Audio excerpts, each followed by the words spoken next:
आप सभी का स्वागत है अपनी चैनल खुरई जीएमएस कोचिंग में। चलिए बिना टाइम खराब के वीडियो को स्टार्ट करते हैं। 8th ग्रेड अभ्यास पुस्तक कक्षा 8 विषय विज्ञान का जो हमने पार्ट फर्स्ट अपलोड किया वो आपने बहुत अच्छा देखा है, आपने देख लिया। पार्ट 3 भी 2, 3 और 4 भी दहन वाला। तो आज हम पार्ट आपके लिए 5 लेकर आ चुके हैं। तो चलिए यहाँ पर आप इतना तो दिख ही रहा होगा। ये पार्ट 5 आप यहाँ पर सभी पार्टों के नाम देख सकते हैं। प्रकाश है आपका 13वां पार्ट, सभी लिखे हुए हैं। इन सभी को एक एक करके लेकर आने वाले हैं। आज पार्ट 5 लेकर आपके लिए आ चुके हैं। तो चलिए बिना टाइम खराब के वीडियो को स्टार्ट करते हैं। तो आपकी स्क्रीन पर पार्ट 5 आपका पौधे एवं जंतुओं का संरक्षण दिख रहा होगा।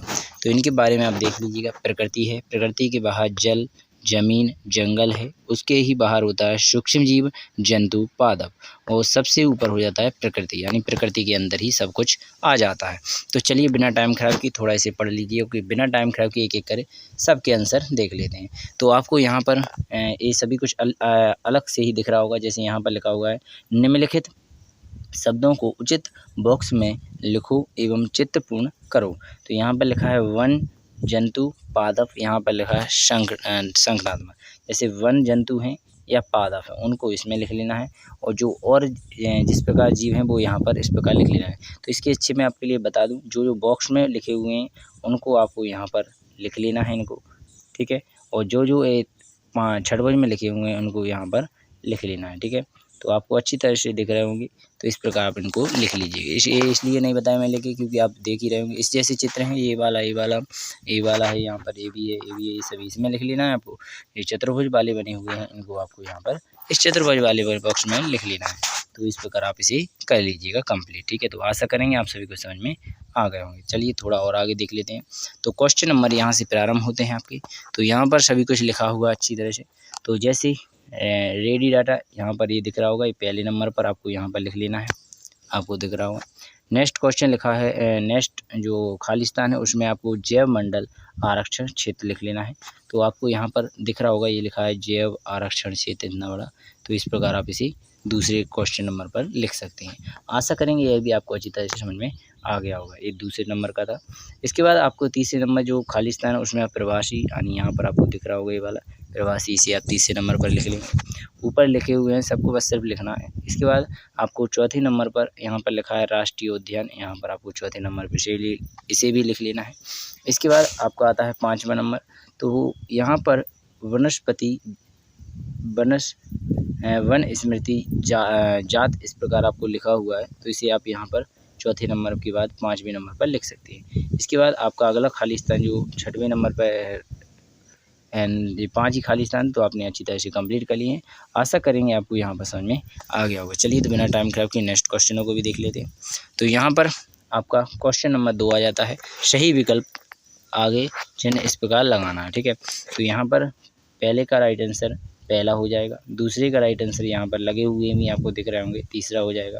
इसके बाद तीसरे का राइट आंसर पहला हो जाएगा, चौथे का राइट आंसर आपका तीसरा हो जाएगा। इस प्रकार आपने इन चारों को दिख रहे होंगे, इनको लगे भी हैं। इसके बाद 5वें नंबर पर भी देख लीजिएगा, यहाँ पर चौथा हो जाएगा। इसके बाद आपके नेक्स्ट जो क्वेश्चन है उनको भी हमने आपके लिए प्रोवाइड पहले से ही लिखकर प्रोवाइड किया गया है कि आपको ज़्यादा वीडियो बड़ी ना हो, आराम से आप यहाँ पर लिख लें, ठीक है।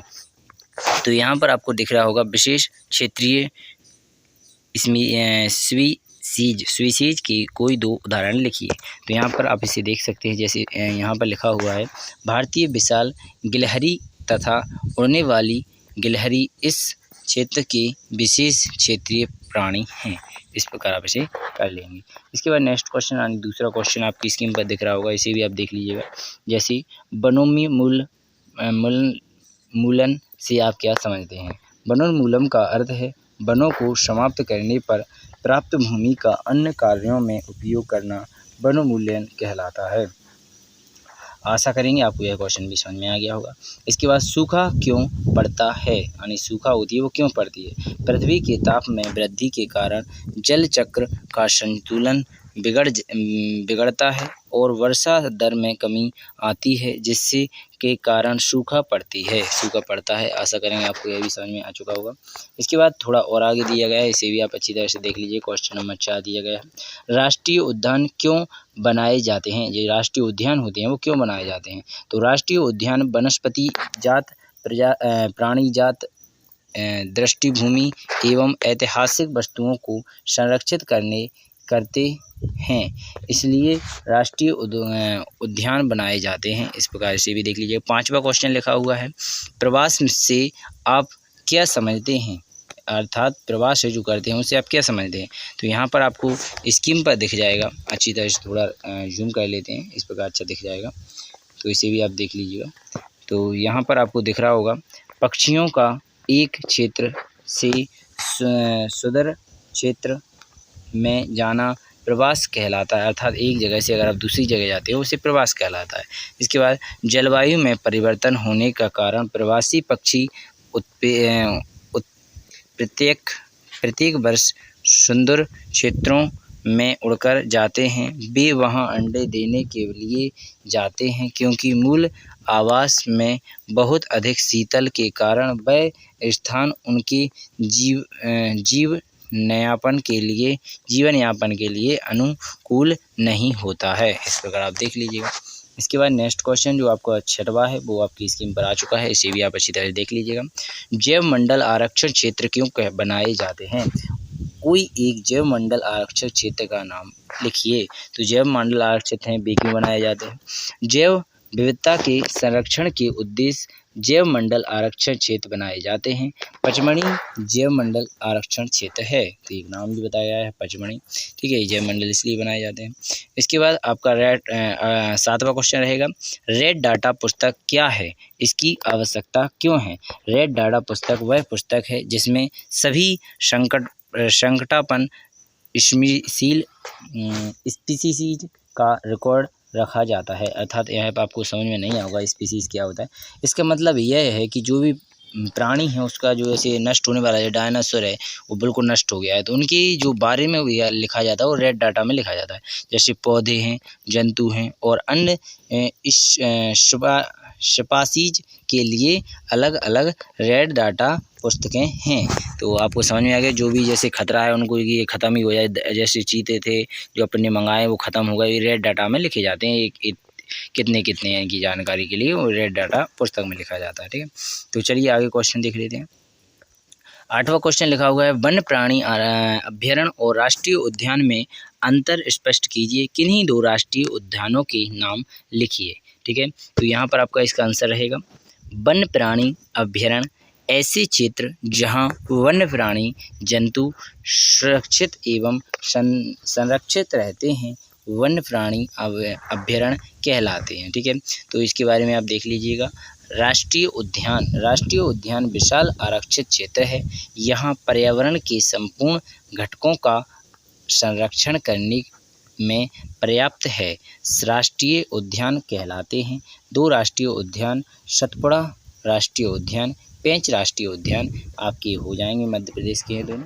तो यहाँ पर आप इसकी जानकारी के लिए आप यहाँ पर कंप्लीट हो जाता है ये 8वां क्वेश्चन। क्वेश्चन नंबर 9 देखेंगे, कागज के पुनः चक्रण पर टिप्पणी लिखिए। जो कागज का पुनः चक्रण है उस पर टिप्पणी लिखना है, ये आपके लिए बताना है। तो यहाँ पर 1 टन कागज प्राप्त करने के लिए पूर्ण रूपेण विकसित 17 वृक्षों को काटा जाता है, ठीक है।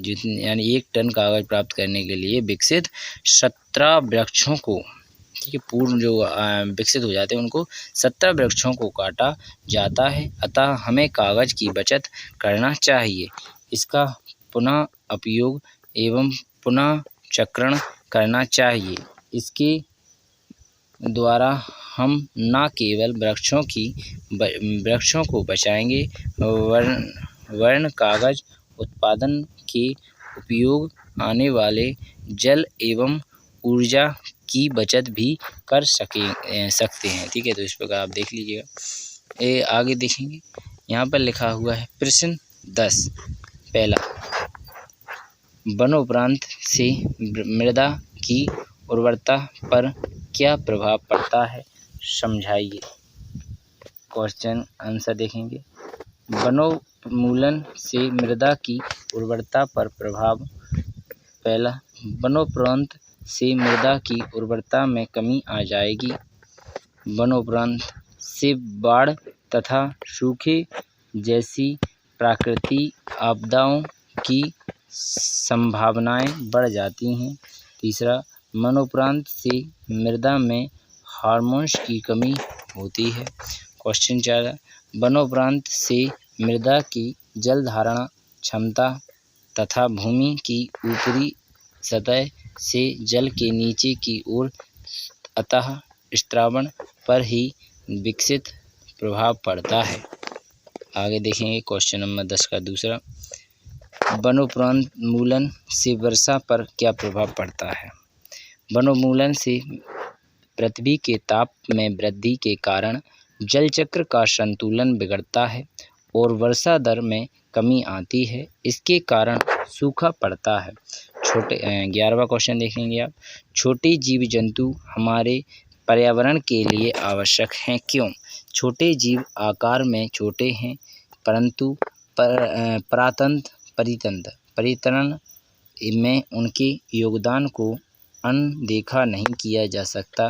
वे आहार जाल एवं आहार श्रृंखला के भाग हैं। इसके बाद आप 11वें का बी रहेगा, प्रोजेक्ट टाइगर अथवा बाघ परियोजना क्यों लागू की गई, समझाइए।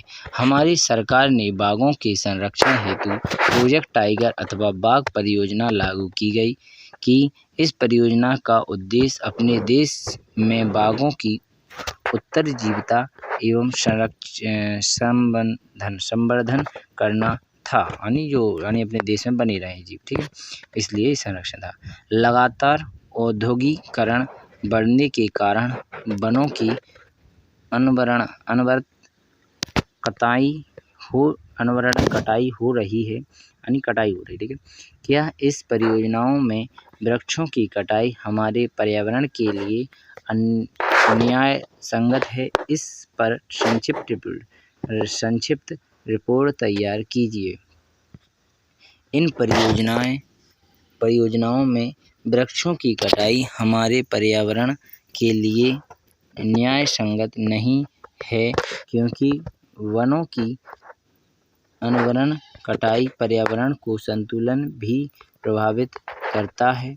वर्षा एवं भूमि की उर्वरता में कमी आ जाती है।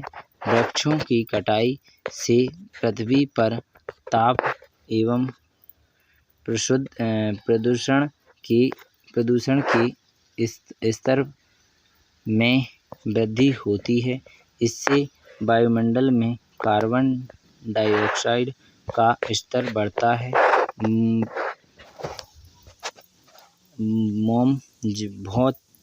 भूमि जल स्तर का भी निम्नीकरण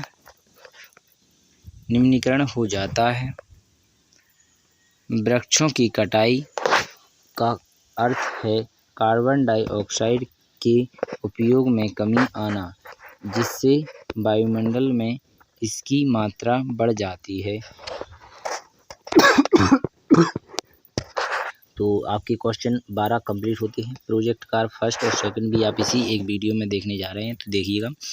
अपने क्षेत्र के विशेष क्षेत्रीय पौधों एवं जंतुओं की सूची बनाइए। तो यहाँ पर क्षेत्रीय पौधे फर्न, आम, जामुन, साल, सागौन, अर्जुन, कीकर, बरगुल आदि। इसके बाद क्षेत्रीय जंतु हैं उन्हें हिरन, तेंदुआ, भेड़िया, चीतल, नील गाय या फिर जंगली कुत्ता, भैंस आदि। इस प्रकार देख लीजिएगा। चलिए, तो अब इसी के बारे में थोड़ा और लिखा हुआ है। मेरे ज़िले में राष्ट्रीय उद्यान नहीं है, वन राष्ट्रीय उद्यान एक है, जैव राष्ट्रीय उद्यान कुछ भी नहीं है। मध्य प्रदेश मेरे प्रदेश में 12 राष्ट्रीय उद्यान हैं। वन्य जंतु अभयारण्य 24 हैं। 6 जैव मंडल आरक्षण 3 है। मेरे देश में 106 राष्ट्रीय उद्यान हैं। अन्य जंतु अभयारण्य 528 हैं और जैव मंडल आरक्षित क्षेत्र 18 हैं। तो आशा करेंगे आपको समझ में आ गए होंगे। तो यहाँ पर प्रोजेक्ट फर्स्ट आपका कंप्लीट होता है। प्रोजेक्ट सेकंड आपकी स्कीम पर आ चुका है, तो इसे भी देख लीजिएगा। वृक्षों की अत्यधिक कटाई के लिए कौन कौन से कारण उत्तरदायी हैं? सूची बनाइए। पौधों की अत्यधिक कटाई के लिए औद्योगिकीकरण, शहरीकरण, खेत के लिए भूमि, भीषण सूखा, वनों में अग्निकांड आदि कारण उत्तरदायी हैं। इतने कारण हैं जिससे वन नष्ट हो रहे हैं। इसके बाद रहेगा इसी का सेकंड, वनों की कटाई या वनोन्मूलन से पर्यावरण का क्या क्या प्रभाव हो रहे हैं, लिखिए। वनों की कटाई से पर्यावरण पर निम्नलिखित प्रभाव हो रहे हैं। प्राकृतिक आपदाओं की संभावनाएं बढ़ रही हैं। प्रदूषण, विश्व उष्ण, भूमि की उर्वरता में कमी होती है। तीसरा, मनुष्य का जीवन संकटमय हो रहा है। वायुमंडल में कार्बन